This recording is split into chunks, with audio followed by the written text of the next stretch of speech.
இது ஏன் இத்தனை ஆண்டு காலமாக செய்யல அப்படின்ற ஒரு கேள்வி வரும்போது, அப்போ அப்படி பார்த்தா எந்த அறிவிப்புமே அறிவிக்க கூடாதா? அது வரக்கூடிய நாட்களை செய்வாங்க, வருதோ அறிவிச்சது வர வைக்கணும் அப்படின்னு தானே சொல்லணும் அப்படின்னு சொல்றாரு.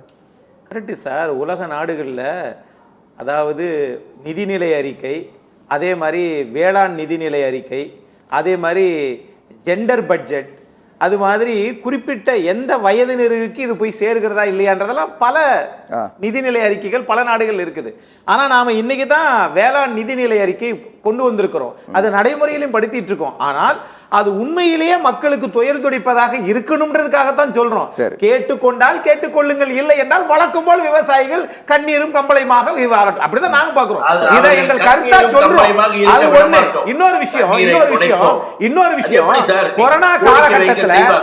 கொரோனா காலகட்டத்தில் எல்லா துறையும் முடங்கினப்போ விவசாயம் தான் உலகத்திலே நம்ம இந்தியாவில் தான் சார் மக்கள் தொகை அதிகமா இருக்கிற நாடா மாறிட்டோம். 143 கோடி மக்கள் இருக்கக்கூடிய நாடு. சீனாவை விட நம்ம முன்னேறிட்டோம் மக்கள் தொகையில.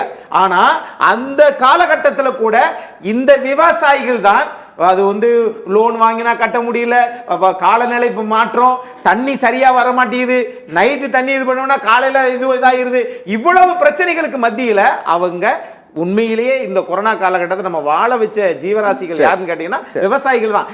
விவசாயிகள் ஒண்ணு என்னன்னு கேட்டீங்கன்னா அந்த விவசாயிகள் அவர்களே இனிமேலுக்கு அப்ப என்ன பண்ணாங்க, கொரோனா காலகட்டத்தில் அவங்களே உற்பத்தி பண்ண பொருளை அவங்களே வெளியில வணிகம் பண்ணாங்க. அப்ப அவங்களுக்கு லாபமா இருந்துச்சு. இப்பயும் அதைத்தான் செய்யணும். இனிமேலுக்கும் அதை செய்தால்தான் விவசாயிகள் லாபம் அடைய முடியும். நமக்கு நேரம் இல்லை, நிகழ்ச்சி முடிக்கணும். நிகழ்ச்சியோட நிறைவு பகுதிகள் தாங்கள் தயாரித்த பொருளுக்கு உற்பத்தி செய்யற பொருளுக்கு விலை நிர்ணயம் செய்யறதுக்கு யூனியன் கவர்மெண்ட் சொல்லிட்டு மறுத்ததுக்காக தாங்க போராட்டமே நடந்தது 1 வருஷம். நிகழ்ச்சி முடிப்போம் சார். நேரம் இல்லை.